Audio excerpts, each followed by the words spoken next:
Hello there, you're welcome to another edition of the program Project Nigeria. And on Project Nigeria today, we are in Benin City, the Edo State capital, where election will soon be taking place.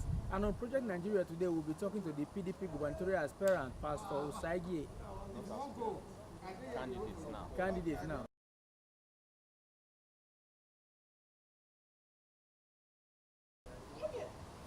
Today on Project Nigeria, we'll be talking to the PDP gubernatorial candidate, Pastor Osagie Iyamu.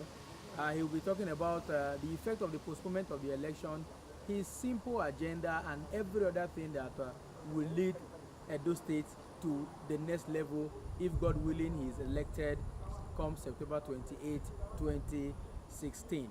We'll go for a short break. When we come back, you'll be meeting our guest. I am Festus Ejirog Enefifen for Ben Television.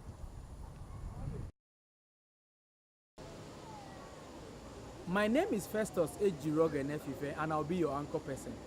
For my name is Festus Ejirog Enefifen, and I'll be your anchor person. That's it.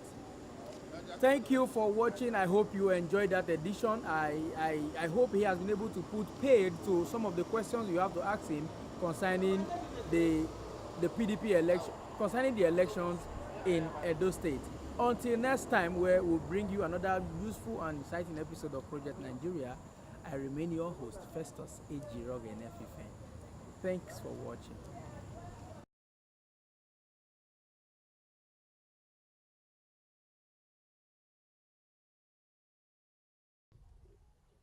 Okay, to me now. Silent.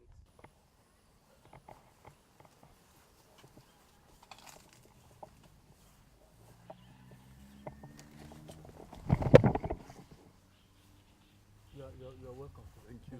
Thank you very much. Hello there, you're welcome to another edition of Project Nigeria. Today, in Project Nigeria, we are in Benin City, the Edo State capital, where things will be happening very, very, very soon. And one of the people that is in charge here that will make those things actually happen, we are with him today, and is going to be our guest on the program today. Don't go away, let's go for a short break. When we come back, you're going to meet our guest. You are welcome back. Like I said before now, we are in Benin City, the Edo State capital, and we are with someone that when you see him shortly, you will know that we are in the right place. For short, they call him POI. I wouldn't know what that means, but you're going to hear from him shortly. Pastor Osagie Iyamu. I pray I pronounced that very well, sir. Correct. Thank you. Good afternoon. Good afternoon, sir. We are in Edo State. Before I go to other areas, by now, votes would have been counting in Edo State, and the election was postponed. How did you get that message? How did it hit you? Well, it's very unfortunate, as you rightly observed. By now, would have gotten most of the results of the election, but for some very strange reasons, INEC succumbed to pressure to postpone the election. When that reason was mentioned about security threats, I told somebody categorically that Saturday will come and there will be no problem. And if you were here yesterday, you would know that Saturday was as peaceful as any other day in Benin. So clearly, we would have done this election yesterday and would have been done with it.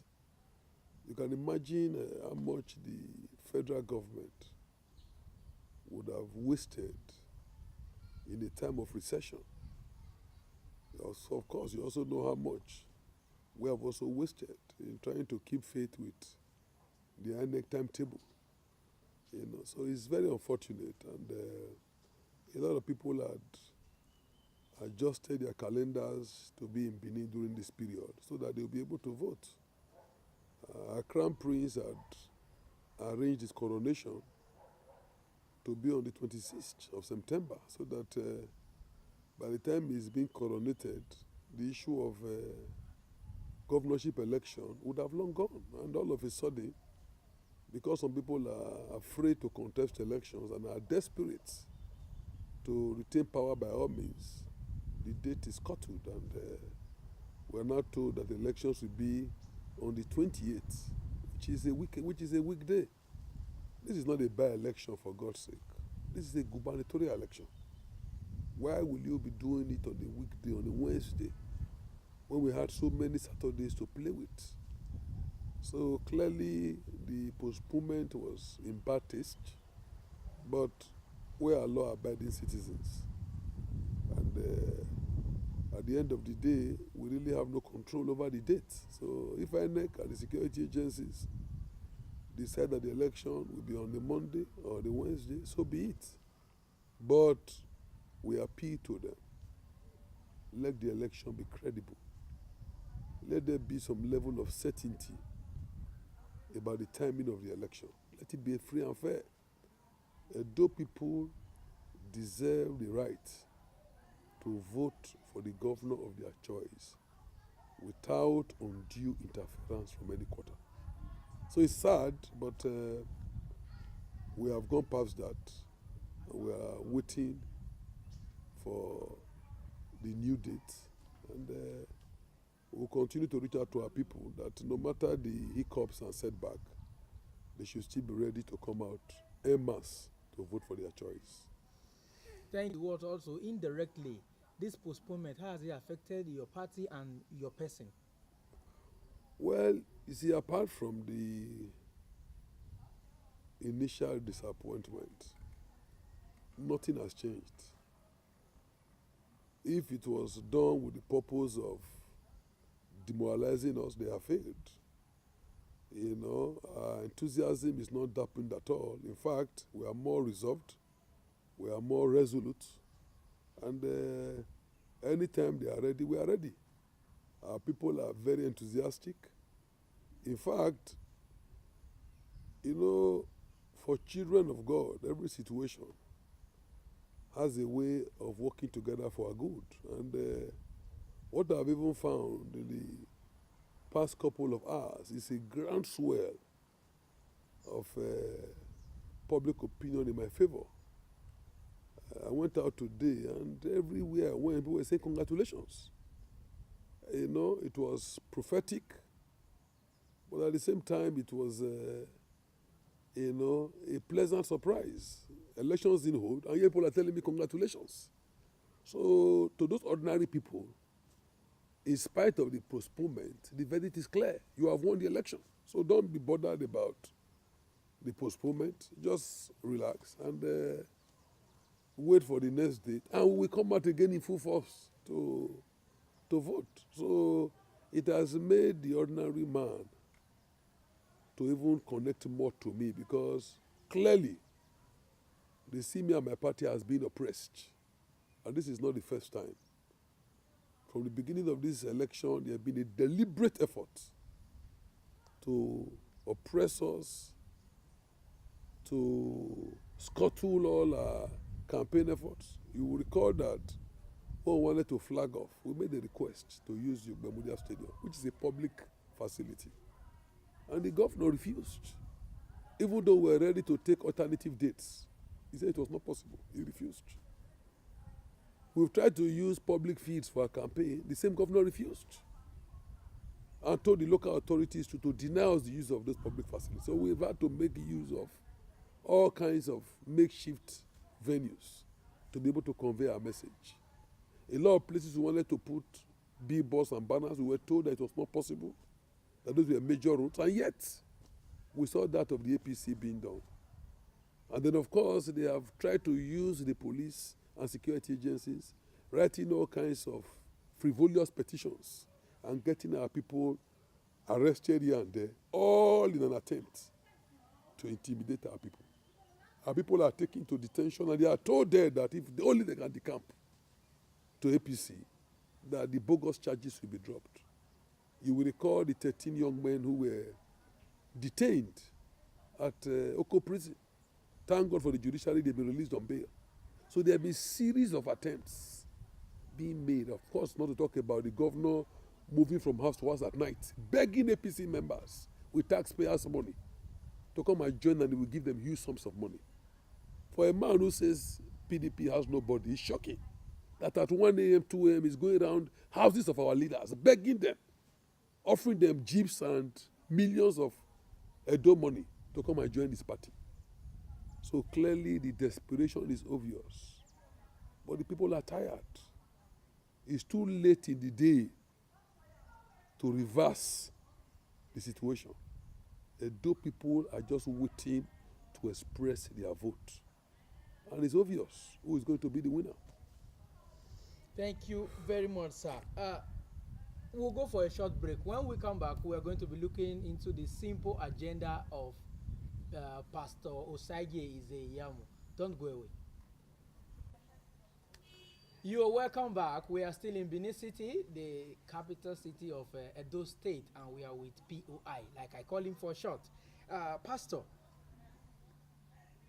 simple agenda. What is it all about? Is it simple as ABC or Thank what you. is it? Thank you. I'm happy you asked that question.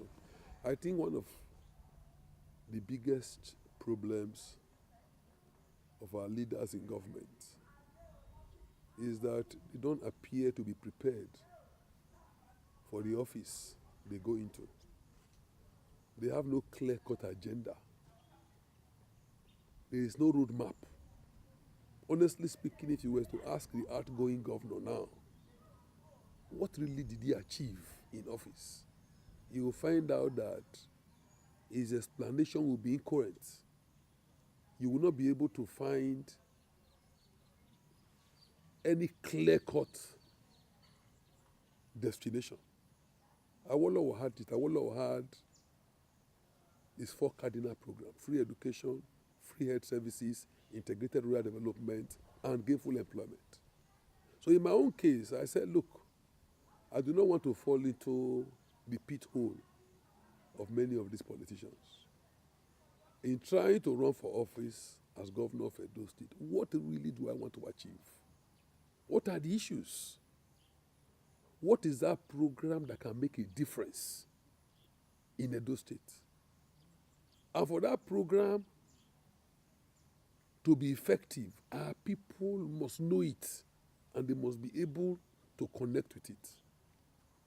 So that's why I came up with the concept of a simple agenda. The word simple itself attracts them to the simplicity of what we are talking about. But it's actually an acronym. The X is security and social welfare. You can imagine the international embarrassment we've had now because elections cannot take place in Edo for security reasons. I told somebody that I'm ashamed that that could be cited and the governor, who is the chief security officer, did not even condemn such a report. You can't collect 500 million every month from a state like Edo, and they are telling you that they cannot conduct election because of security threats, and you say nothing about it. But actually, there are security issues, even though not at the magnitude to warrant elections being postponed. More so when security was to have been reinforced with as many as 25,000 policemen in Edo on that day. But we have security challenges. And we need to make our state secured so that investors, even Edo people, especially in the diaspora, can feel comfortable to come in, stay and do business. So security is important. Social welfare is also important. Our pensioners, people with special needs, the vulnerable in our midst. We also believe that the unemployment statistics in our state is a bit too high. So we need to have an employment bureau that will be able to register the number of unemployed in our midst and help them source for jobs. That is part of our social welfare program. And of course, for pensioners, we intend to make their payments a first-line charge in government expenditure. The second thing in the simple agenda is I, which is infrastructural development and urban renewal. Our cities are not expanding. In fact, they are shrinking. What is expanding are shanties. Because what you see today emerging are community efforts. The state has abandoned land and housing development. So it's the communities, and what they give out is just land without infrastructure. So you have land without well demarcated roads, of course not tarred, no drainages, no schools, no light, no water, nothing. So everybody becomes a law to himself. Everybody tries to attract amenity to his home. And what you find is chaos. We need to restructure many of these things. There's no light, there's no water. Our hospitals are in a dilapidated condition. The government have been talking about investing in a 5-star hospital. But you see, healthcare is about proximity, it's about personnel, it's about equipments, and about drugs. A survey was carried out in 2014 by the Ministry of Health on primary healthcare agencies. And they found out that Ondo scored the highest in the entire country with 91%. Edo was last with 6%. Our primary healthcare centers are in a terrible state, completely inhabitable. Nobody can go there. So when somebody is sick in Akoko Edo, you have to evacuate him, maybe to Auchi, and before he gets there because of the bad roads, you can guess what would have happened. It will shock you to know that in the whole of government hospitals in Edo State, we have only 2 general surgeons. We have only 2 orthopedic surgeons. We have only 1 dermatologist on contract employment. The only state school of nursing and midwifery has been deaccredited in the past 5 years for lack of funding. So what is healthcare without doctors, without nurses? So infrastructural development will deal with these issues. Another thing that bothers us is the high cost of project execution in Edo State. And that is why when jobs are done in Edo State, even when they are commissioned, the price is not disclosed because the cost is scandalous. Best practices anywhere is when jobs are being done, the cost is known. When they are being commissioned, the cost is disclosed. But in those states, the cost is a top secret. That is corruption. Lack of transparency is corruption. These are issues we will deal with. M is manpower development. In the environment we live in now, our people must be trained to have skills that can make them to compete at any level.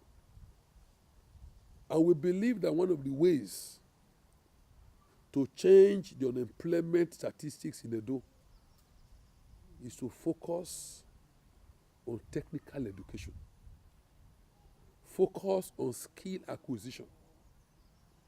You'll be amazed at how many jobs that we can do here.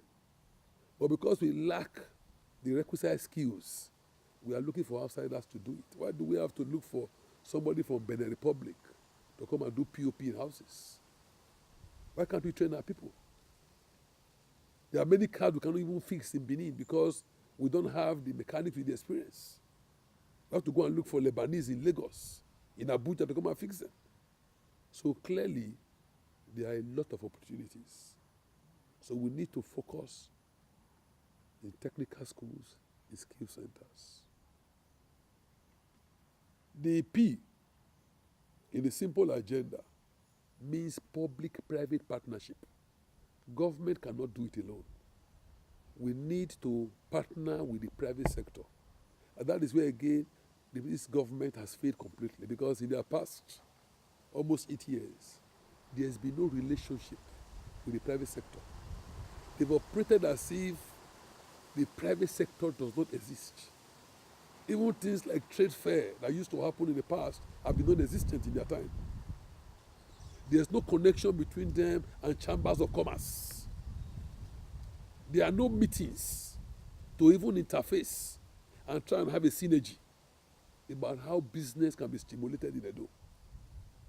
And many of the government businesses that have collapsed can come back to life if only we can have meaningful private investors coming into it. For example, Bender Beauty.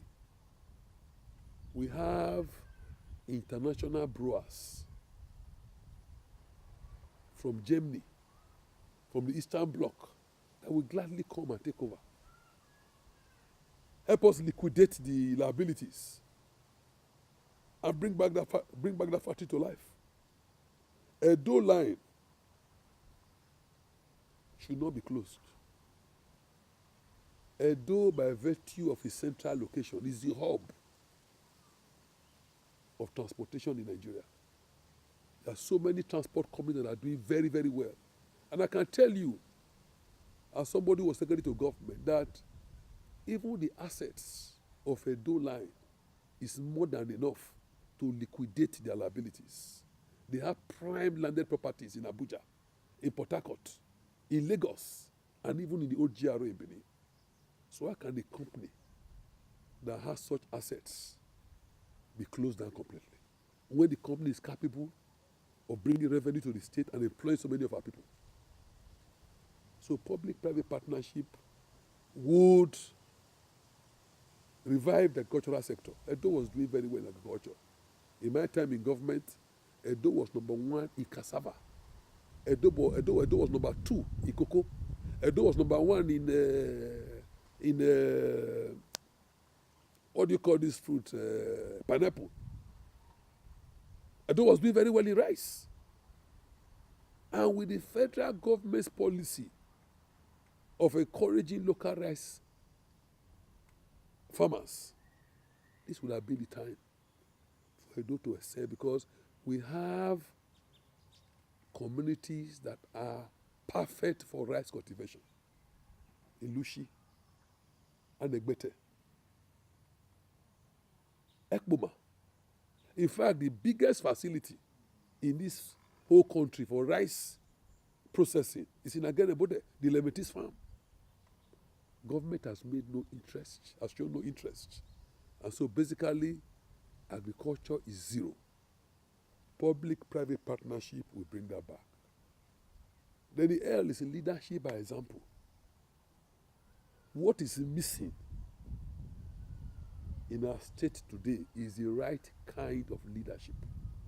A leadership that has vision, a leadership that can inspire and motivate, a leadership that is accountable and transparent, a leadership that is accessible and humane. When you have that kind of leadership, you will bring out the best in people.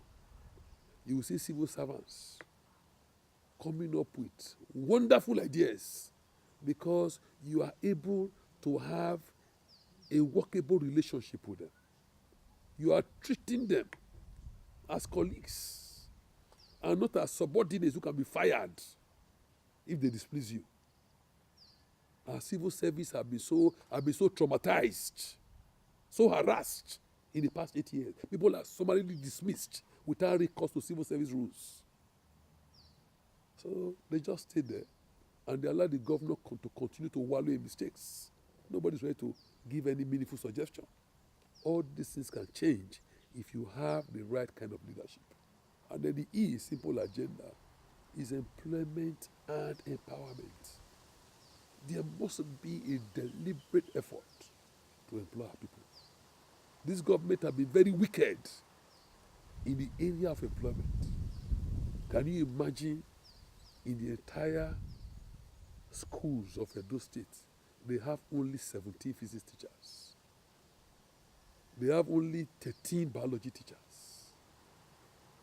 3 years ago, they made it very clear that governor will lack physics, will lack science teachers. We must employ, they are not there. They are not there at all. He gave the go-ahead to employ 500. They were employed. A week later, he had a mental somersault and said that the employment was fraudulently done and that he will do it himself. He cancelled it until now. It has not been done. In many of our schools, especially in the rural areas, you will see one headmaster, one teacher. So if that teacher is history, it means that nobody can teach any other subject to those students. The parents have to resort to self-help, looking for youth corpers who will fill the gap. That is not education. So basically, there are so many areas where people can be employed in the educational sector, agriculture, tourism. Edo State in the past was seen as a home of culture and heritage. This is where the Oba of Benin resides, a kingdom that spans many, many decades. Cross River has stolen our glory because there's no investment. You can't be talking about Nollywood and Edo is not there. Nollywood brings close to $700 billion into the economy of Nigeria. What role is Edo playing? Why can't Edo cooperating with people in that industry set up a film industry? You see, you just need a government that is able to think outside the box. Not a government that is so satisfied with what comes in from Abuja that they have no idea or they make no attempt to look for other areas of revenue. We have to diversify the economy of our states. The present government, they have excelled in wet consumption. But when it comes to wet creation, they have failed woefully. So basically, that is the summary of the simple agenda. Thank you very much. Like I told you before now that we have to go for a break before that explosive session because you know the time it took you to actually listen to that. Now, Pastor, Nigerians in diaspora, they are a bit worried. Now, the thing is, they say in Nigeria they talk too much. All they just do is talk, talk, talk. They say, why the plenty agenda? That if from 1990 now, if one administration say, oh, I'll take care of power alone, power would have been settled. Another one say, oh, I'll take care of road infrastructure, should have been settled. Why not reduce it? Why so much? How would you react to that? You know, those who even say that do not know the real history of our country. Awolowo had a four cardinal program and implemented it. Okay. I benefited from his free education policy. I was given bursary in the university. Even at that time, the party MPN talked about housing. They built houses all over the country. They talked about green revolution. So clearly, those ones had programs. What is worrisome now is that we are electing people who do not have programs. And let me tell you this. Use your home as an example. As the husband, you are the head of the home. Will you say that your only program at home will be to provide food? Who will pay the rent? If somebody falls sick, who will pay? Who will pay the children's school fees? Who will pay NEPA bill? So the truth about it is that life cannot just be all about a single agenda. What makes a good administrator is the ability to take several pressing needs and manage them in a way that one do not suffer. You cannot say because your priority is education, you will leave the health sector completely. People will begin to die. You cannot say because you are interested in health, you leave road completely. The place will become impassable. So clearly, where you might focus on some areas, you must still have it at the back of your mind that there is a minimum you must put in for a lot of areas. Government cannot be one sector. Government is a whole lot of sectors combined. So I cannot see a governor who will say, well, I didn't bother about anything. All I was just talking about was road. So people didn't go to school. People didn't go to hospitals. So what makes you a good governor is your ability to manage these areas. Of course, the funds are limited, no doubt about it. But that is what distinguishes a man who is good as an administrator and a man who is not good. And I just gave you a very simple example. Managing the finances of the house. No matter how hard it is, you are able to still manage here, pay here, pay here. Of course, in doing so, there are certain things you might not want to do. Say, your mates can be throwing parties every day. You say, well, I can't do that. Your mates might be buying new cars. You say, no, I will not do that. But if somebody is sick, you can pay the bill. Your children's school fees, you must pay that. You are able to put food on the table. So clearly, there are some priorities. But you cannot say because of one particular one, every other one must suffer. So when you look at these areas I have mentioned, are you going to ignore security because you want to focus on infrastructure? And if you are focusing on infrastructure, you are not interested in the development of the indigenes of the place? Are you going to just tar roads and allow your people to be ill-equipped and backward? Can you see what happened to the original indigenes of Abuja? Where are they today? They have been driven away from their place because government did not make any serious effort to factor them into the development of Abuja. If you develop a place and you don't empower the people, you are developing that place for strangers to occupy. So development must go hand in hand with empowerment. As you are developing a place, you must empower the local people that they can enjoy your development. Okay, sir. I can see that you are really ready to fire on all cylinders. Because of our time, very quickly, now 2 questions in one, and you try to answer it very quickly. I saw you today in the Esama's palace. I don't know, to the least person there, they are associating with you. The question is, one, what is the secret? Then the other part of the question, Nigerians in diaspora of Edo origin, they want to have a reason to come back home again. What is your message of hope for them? Thank you. Well, the truth is that a lot of people are able to identify with me because I've always lived here. I'm very accessible. I did my primary school here, my secondary, my university. So the guy you are talking to here is extremely local. And I'm not ashamed to tell you I'm a local person. You don't look local anymore. No, I'm local. I'm very, very local. The guy point everywhere in the street, they know me by name, they shake me, we do all that. So that is it. They know me, they trust me. You know. Now, for our brothers in the diaspora, a lot of them want to come home. But one, insecurity. They are afraid of being kidnapped or being harassed. We have to create an environment that will be secured for them. They must be able to come home knowing that their life is not at stake. It's key, it's very important. Number 2, some of them are wondering, what are they going to do? That is where government must interface with them. In my simple agenda, I devoted time to speaking about the kind of dialogue we intend to have with those in the diaspora. It's part of our public-private partnership. The usual jamborees of going to conventions abroad and you just talk and come back, no. What we want to do will be serious economic summits where we will tell them the opportunities available to us and encourage them to bring their technical know-how and their financial resources and come and invest. We will partner with them. We will guarantee their investments. You see, by the time you know that the environment is secured and you can do business, you will find it easy. Because there are 2 things that influence location. 1, security. 2, business. And once they find out that they can provide those 2, you will find that the Edo will become a destination, not only for indigenes, but even for others who are looking for a place in Nigeria to come to.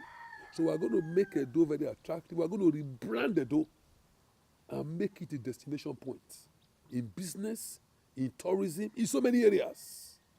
And that is one of the promises we are bringing into this election. Thank you very much. That will be all we can take for this episode of Project Nigeria. You have heard it all. Come September 28th, Edo people will be going to the polls. And I know our pastor is very hopeful and he knows that you will be occupying the government house very, very soon. By the grace of God. By the grace of God. You heard it from him. He said he will be occupying the government house very soon. If you are a Nigerian, you are out there, you are in Europe, you are in the UK, wherever you are, America, Asia, come home. Pastor is saying, I will work with you. I will give you a reason to continually come home again. And if I were to be you, I will be rushing home because I think in subsequent years, the dough will be very, very sweet. Until we come your way again, I am Festus Ejirog and Nefifen. I'm your uncle, and let's do this again. Bye bye. Thank you.